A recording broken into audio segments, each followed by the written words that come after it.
स्वर तो हो गया था वर्ण में, हो गया था ना। इसमें हम लोग पढ़ लिए थे क्या क्या। स्वर में स्वर कितने में होता है? हाँ, कितना होता है? 2 या 3? 3। पहला कौन था? अंतस्थ,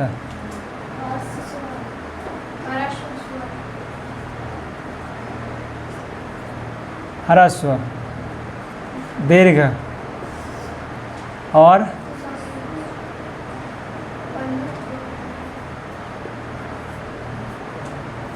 यही होता ना। कल तो ये हो गया था हम लोग का।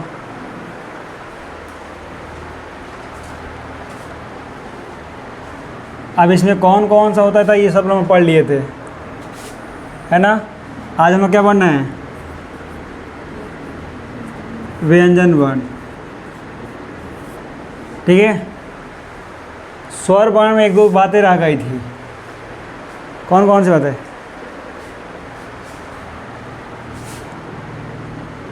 तो पहले हम लोग उसको जान लें।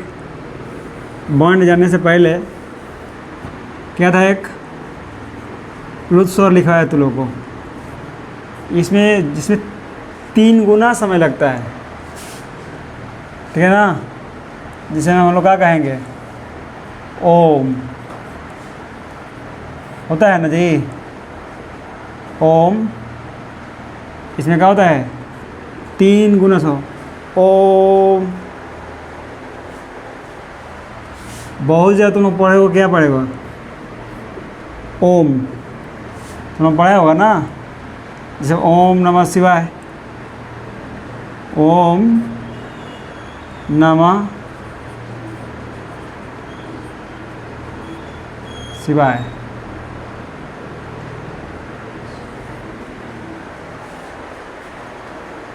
ठीक है।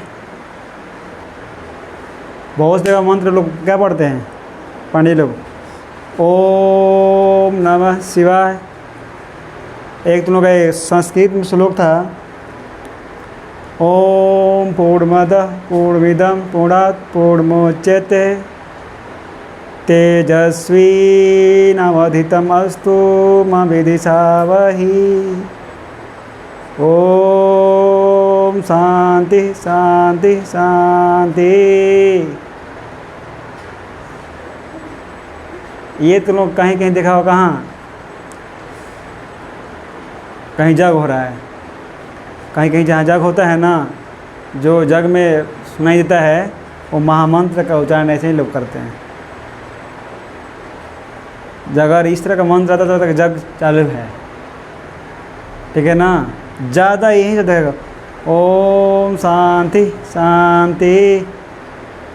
तो वो जो आवाज़ है ना, लोग इस तरह से लगता है कि एकदम उसका मंत्र का उच्चारण हो रहा है। तो इस तरह का जो होता है ना, ये उच्चारण होता है हम लोग का। समझा बात को ना। एक इसमें और एक दो बात होता है बेटा। अनुस्वार तुम लोग जानवे करते हो, क्या लगा दिए हो जी? अनुस्वार जानते हो कि नहीं जानते हो? अनुस्वार तो बता देते कर लें। अनुस्वार, अगर अनुस्वार क्या बोल रहे हैं? अंगद, अंगद बोल दिए तो अ में जो ये बिंदु लगा है ना, इसको क्या बोलते हैं? क्या बोलते हैं? ये हमारा क्या है? अनुस्वार है, अनुस्वार। और हम लोग जैसे बोलते हैं कौन सी? दुख, है ना। ऐसे कहता है दुख ना, दुख। अब इसमें जो है विसर्ग, इसका बोलते हैं हम लोग विसर्ग बोलते हैं। लेकिन इसका उच्चारण होता क्या है? उच्चारण जो होता है कौन सी का होता है? ह का उच्चारण होता है। तुम लोग कैसे बोलते हो? क बोलते हैं ना, क। संस्कृत में पढ़ते तो क्या बोलते हो? स, ठीक है ना। तुम लोग को जो लिखवाया गया था संस्कृत में वर्ड, याद होगा, तुम लोग पढ़ा होगा, सी था, यानी इसमें था, हम लोग क्या बोलते हैं, इसको होता है था बोलते हैं, लेकिन लिखते कैसे है, ऐसे। उच्चारण क्या कहता है, था। ये उसका उच्चारण क्या है, सह, यानी हम लोग बोलते हैं सह, लेकिन लिखते हैं ऐसे, पढ़ते हैं इसको ऐसे। इसका बोलते हैं क दुर्वासी क विसर्ग कह, इसका उच्चारण क्या होता है, हा होता है, लेकिन ये क्या है, हम लोग लिखते कैसे हैं, विसर्ग के अनुसार। ठीक है, क्लियर है, इसको हटा दो।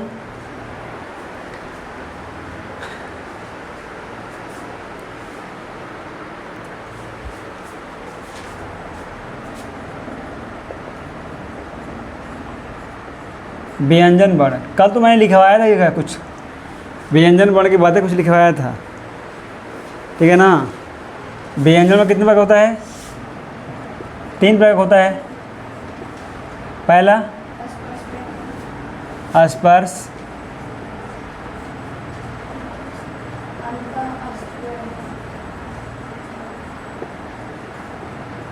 अंतस्थ व्यंजन, उसमें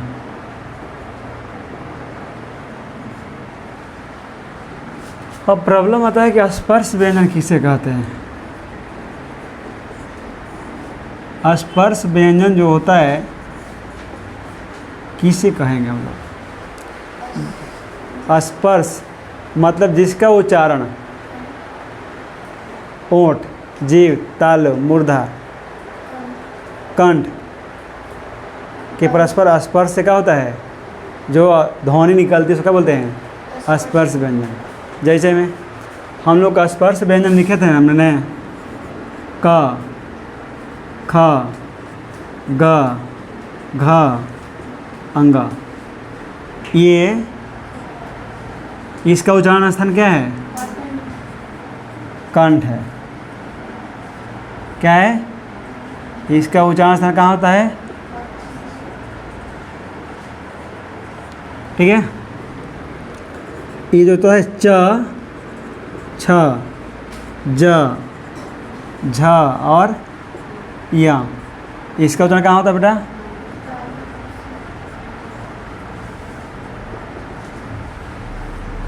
अब इसके बाद क्या होता है, ट, ठ, ड, ढ, ड, इसका उच्चारण क्या होता है, मूर्धा होता है कि मूर्धा होता है, हाँ ठीक है।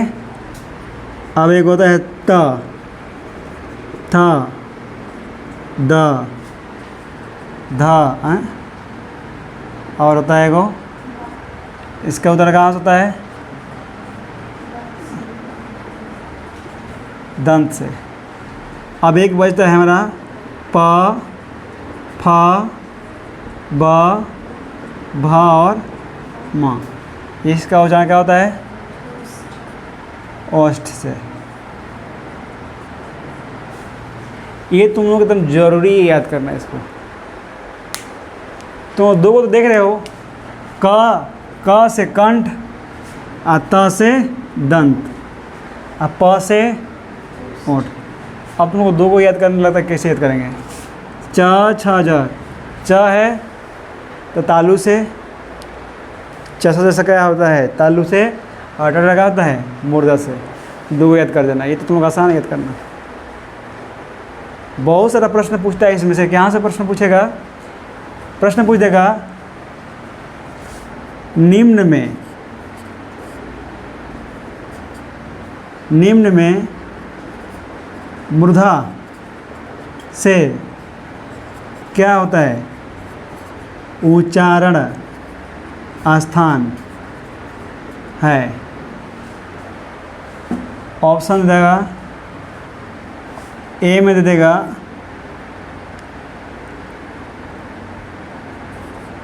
ढ, अब तुम्हारा बी में दे देगा, कौन से दे देगा,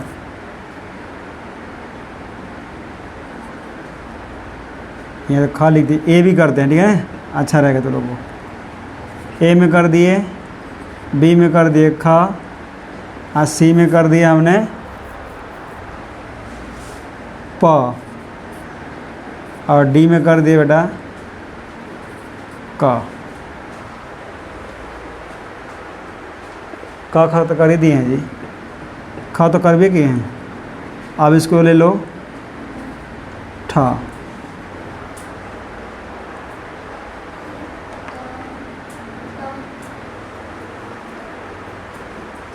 ये तो हईवे का है, ढा तो है, इसमें क्या ले लूँ, ना ले लूँ, क्या होगा ऑप्शन ए। फिर इसी को अगर दे देता है कि मूर्धा से उच्चारण स्थान है, मतलब अब यहाँ पर ध्यान देना, एक बात लिखता है और ये तो हो गया, अगर यहाँ मूर्धा से उच्चारण स्थान नहीं है, ठीक है। बी, अभी तो जहाँ हमने लिखा ही नहीं, अब लिख सकता है यहाँ पर ड, और ये लिख सकता है यहाँ पर क्या लिख देगा ट, तो क्या होगा ऑप्शन हो जाएगा सी।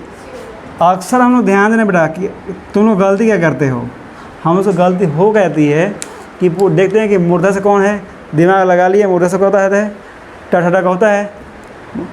अब आया तुरंत ट, मार दिया ट, अब पढ़े नहीं उसके आगे कि ठा भी है डा भी है उसमें, अब पूरा प्रश्न मैंने पढ़ा ही नहीं, ठीक है। इस तरह का ज़्यादातर सवाल बीपीएससी में पूछा है। किसमें? बीपीएससी में हमेशा एक दो सवाल आता ही है इसमें से, ऐसा कोई बीपीएससी के एग्जाम ना हो जिसमें से सवाल ना पूछा हो, ठीक है। अनुस्वार पूछ देगा या विसर्ग पूछ देगा, या ये इसमें से तो ज़रूर एक को पूछता ही है ज़्यादातर, ठीक है। तो तुम्हारा ये इस तरह का क्वेश्चन आते रहेंगे। तुम्हारा किसको क्या होगा आंसर? सी। पहले प्रश्न है कि उच्चारण स्थान है कि नहीं है ये जानना है। हम लोग नहीं को ध्यान नहीं देते हैं, मारते हैं है तो मार देंगे ट, फिर बात अगर ठ भी था ही उसमें का, जल्दीबाजी में चल जाता ही है। फिर जब बाद में मालूम होता है कि लो ये दोनों है ये है, हमने गलती कर दिया है, तो फिर क्या हुआ ऑप्शन? तो फिर हम लोग काट के इसको नहीं इसको मारते हैं या इसको, किसको मारोगे? तो दोनों है भाई, तो ना इधर का होगा है ना उधर का होता है, कोनो सही नहीं होगा तुम्हारा, समझ तुमको ना। क्योंकि एक ही ऑप्शन में जो तुम्हारा फिलअप करने वाला होता है ना तुम्हारा परीक्षा में, होता कि नहीं होता है। अब तुमने एक ही फिलअप में तुमने ये चारों को रंग दिया, इसको भी रंग दिया, इसको भी रंग दिया, दो को रंग दिया, तो फिर तुमको किसको माना जाएगा? इसको माना जाए तो भी गलत है, ये भी मानता है तो भी गलत है। तुमने फिर अब दो गलत हो गया हमारा, फिर तुमने मार दिया, फिर सी वाला ही मार दिया, मतलब ये कौन सा मारा था इसमें? ये पहला मार दिया, दूसरा मार दिया, तीसरा मार दिया, तो आपको तीन को मार दिया, किसको काउंट किया जाए, है कि नहीं? ये तुम्हारा क्वेश्चन अब किसी नंबर नहीं काट दिया है, तुमको इसका नंबर नहीं मिलेगा, ठीक है, ध्यान देना। ये तुम लोग कहते हो जाएगा अब क ख का उच्चारण कहाँ से होता है? कंठ से। क का उच्चारण कंठ से, तथा दादा का दांत से। कौन कर रहा है ओंठ से? पापा बाबा का ओठ से, काका पापा का ओठ से, दिख रहा है सबको? पापा बाबा का ओठ से। चचा जगह तालू, चचा जगह मृदा से किस कहता है? मृदा जगह मृदा का फ का उच्चारण कहाँ से होता है?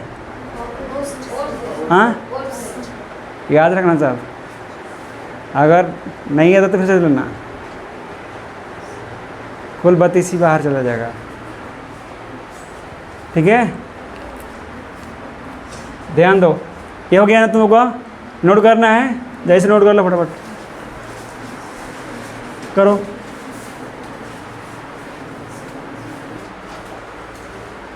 अंतस्थ व्यंजन, अंतस्थ व्यंजन।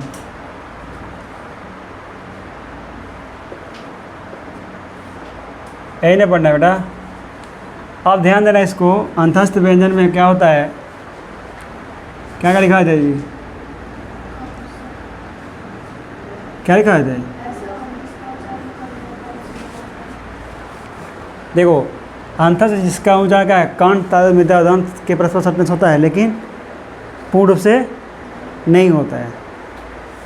इसमें क्या है, या रा ला ये लिखा था जी, वह और लिखाए थे, चार लिखाए थे।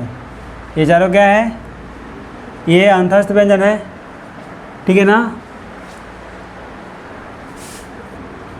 यहाँ रा ला हुआ अंतस्थ व्यंजन है, लेकिन एक मुख्य बात है इसको कि ये अंतस्थ व्यंजन तो है, ये है अंतस्थ व्यंजन तो है, लेकिन इसका दूसरा नाम भी हम लोग बोल सकते हैं, क्या है, अर्ध स्वर। क्या बोलेंगे, अर्ध स्वर। ध्यान रखना, प्रश्न अगर आ गया तुम लोगों को कि निम्न में अर्ध स्वर के अंतर्गत कौन सा वर्ड आता है, ठीक है ना। प्रश्न आ जाए तुम्हारा, निम्न में अर्ध स्वर के अंतर्गत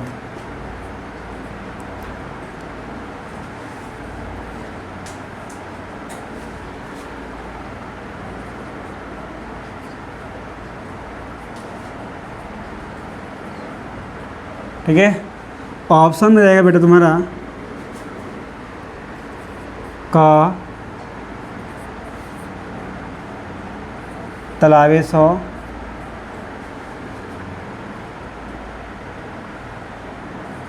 या और डी में रहेगा हाँ, कौन सा होगा, ऑप्शन क्या हो जाएगा, अब प्रश्न इसलिए तुमको बताना पड़ेगा कि हमने तो तुमको पढ़ा दिया क्या, ये अंतस्थ व्यंजन पढ़ाया है, इसमें तो अंतस्थ व्यंजन पूछा ही नहीं है। क्या पूछ दिया है, अर्ध स्वर। तो कन्फ्यूजन यहाँ से होता है कि अर्ध स्वर, तो हम सोचो क्या होता है अर्ध स्वर। तो अंतस्थ व्यंजन को हम लोग क्या बोलते हैं, अर्ध स्वर। ऐसा ही पूछेगा कि निम्न में से अर्ध स्वर किसे कहा जाता है, ठीक है ना। देखो ऑप्शन में स्पर्श व्यंजन, अंतस्थ व्यंजन, ऊष्म व्यंजन, इनमें से कोई नहीं, ठीक है। अगर तुमको बोल देगा अर्ध स्वर, अर्ध स्वर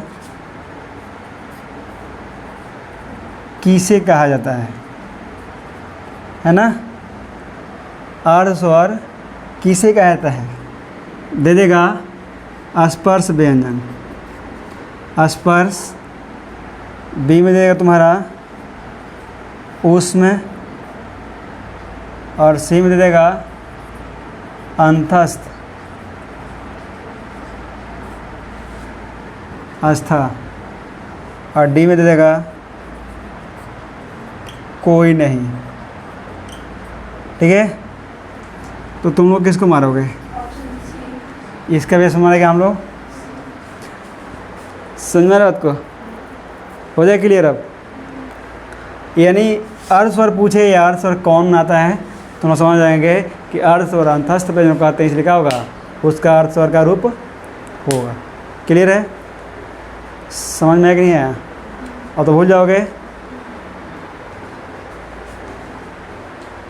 ऊष्म व्यंजन दूसरा नाम क्या है, बताए हैं, नहीं ना। अर्ध स्वर किसे कहते हैं, अर्ध स्वर, अर्ध स्वर किसे कहते थे, अब सब मुंह देख रहा है, क्या करे हम, बोर्ड पर दिख नहीं रहा है, अब करे तो क्या करे।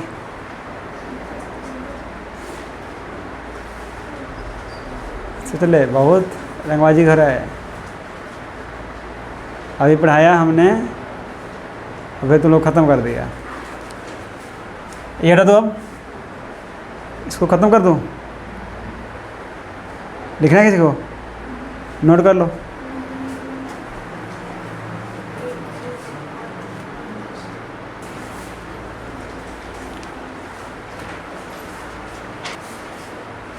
क्या पढ़ेंगे हम लोग? ऊष्म। ये तुम लोग पढ़ाया गया था, ऊष्म व्यंजन पढ़ा दिया गया है, इसमें कुछ नहीं था।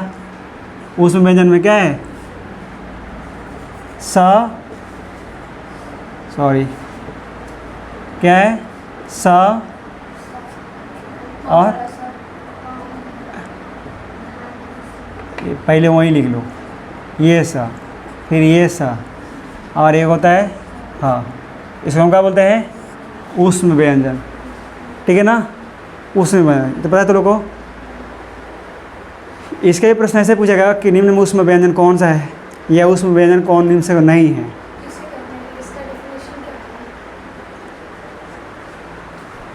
इसका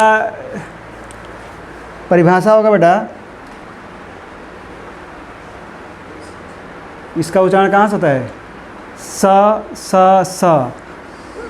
रगड़ और घर्षण के कारण। क्या होता है?